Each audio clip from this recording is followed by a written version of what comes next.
India versus England के पहले दिन को देखकर तो मेरे मन में सिर्फ ये सवाल उठ रहा है कि आखिर बास्केटबॉल को रिप्रेजेंट कौन कर रहा है, इंग्लैंड या फिर हिंदुस्तान, क्योंकि हमारे प्लेयर तो बहुत बुरी तरीके से धो रहे हैं उन्हें। लेकिन फिर भी आज ऐसा लगा किस्मत तो साथ नहीं चल रही, क्योंकि इस मैच में हिंदुस्तान की हार की शुरुआत टॉस के पैमाने से ही हो जाती है, जहां हम टॉस हार जाते हैं। और बहुत से लोग कह रहे थे कि ये पिच उसके लिए बेस्ट है जो टॉस करके बैटिंग प्रेफर करता है, और हमें बैटिंग नहीं मिली। लेकिन मानना पड़ेगा कि हिंदुस्तान की धरती पे हिंदुस्तान को हराना बहुत ज्यादा मुश्किल है, क्योंकि जिस तरीके से हमारे स्पिनर्स हैं परफॉर्म किया, चाहे वो अश्विन अन्ना हो, चाहे जड्डू हो, चाहे अक्षर Patel, the way he play, मजा ही आ गया देखकर।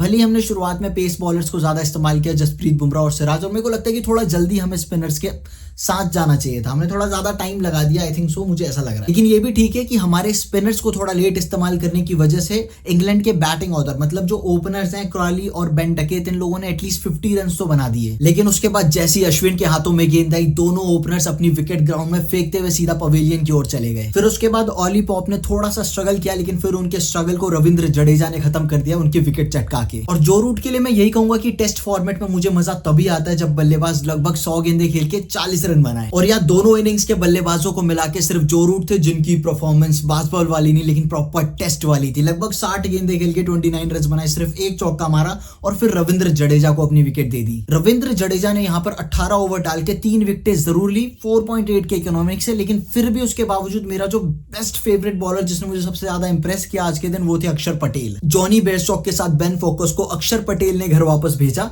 और स्टिल मुझे जॉनी बेयरस्टॉक की विकेट सबसे ज्यादा इंपॉर्टेंट और सबसे ज्यादा मुश्किल लग रही थी उस मोमेंट पे। उसके बाद बेन स्टोक, ये वो खिलाड़ी है जिसे मैं सबसे ज्यादा पसंद करता हूं। बेन स्टोक ने 88 गेंदों में अच्छी खासी छक्के चौकों के साथ डील की, रविंद्र जडेजा को अच्छा खासा पेला और 70 रन बनाए, सबसे ज्यादा। लेकिन भाई दूसरी पारी में जो यशस्वी जायसवाल ने परफॉर्म किया ना भाई, उस पारी की वजह से मेरे को बेन स्टोक की पारी बहुत हल्की नजर आने लगी। और अब हमारे गेंदबाजों की बात कर लेते हैं, जहां बुमराह और सिराज ने स्पेल्स की शुरुआत की, लेकिन सिराज इतना पिटे कि सिर्फ 4 ओवर कराने के बाद उनको बाहर बैठा दिया गया। और ये बिल्कुल सही डिसीजन था, क्योंकि हिंदुस्तान की पिच बहुत ज्यादा कंपैटिबल होती है स्पिनर्स के लिए, जिस बात को साबित कर दिया अक्षर पटेल और अश्विन ने। और यहाँ अक्षर पटेल ने मुझे बहुत इंप्रेस किया, 2.5 की इकोनॉमी के साथ 2 विकेटें चटकाई। उसी के साथ रविचंद्रन अश्विन किल ब्रो, सबसे ज्यादा ओवर डाले, 3 विकेटें चटकाई, जिसमें से खास बात ये थी कि 2 ओपनर्स थे वो सेट बल्लेबाज। मतलब इस पारी की शुरुआत, बास्केटबॉल को तोड़ने की शुरुआत रविचंद्र अश्विन से ही हुई। और उसके बाद हमारे आखिरी स्पिनर रविंद्र जडेजा की तारीफ में मैं सिर्फ एक बात कहूंगा कि इस बंदे ने 3 विकेटें चटकाई, उसी के साथ 4 ओवर मेडन डाले। भले इनकी इकोनॉमी बाकी स्पिनर से ज्यादा थी, इनकी 4.5 की इकोनॉमी अप्रॉक्स थी, लेकिन स्टिल मैं तीनों स्पिनर से काफी ज्यादा सेटिस्फाई हूं। और अब हिंदुस्तान की बल्लेबाजी की बात कर लेते हैं। यशस्वी जायसवाल, इस लड़के ने मुझे इतना ज्यादा इंप्रेस किया कि मैं बहुत खुश हूं कि फाइनली हिंदुस्तान के पास एक बहुत ही ज्यादा रिलायबल प्लेयर है।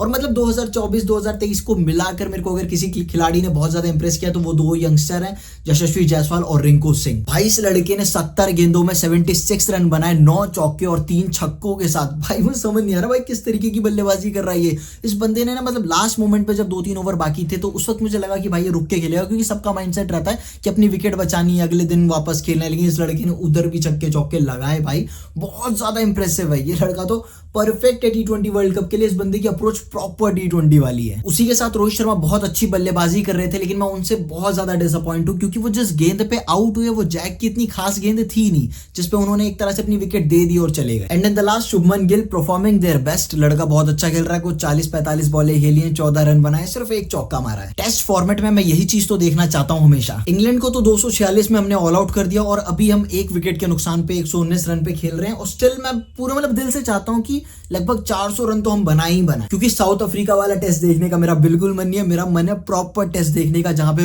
मतलब 100 बॉलें खेली जाए, 20 रन बनाए जाए, तो आता है मजा की बॉलर की ना बॉल का धागा खोल दो, एकदम कल्पा दो सामने वाली टीम को। एंड इन द लास्ट मैं अपने खिलाड़ियों से बहुत खुश हूं। आप कमेंट सेक्शन में जरूर बताएं what you think about it. England और इंडिया को मिला के कौन सा खिलाड़ी आपको सबसे बेस्ट लगा और किसने आपको सबसे ज्यादा डिसअपॉइंट किया।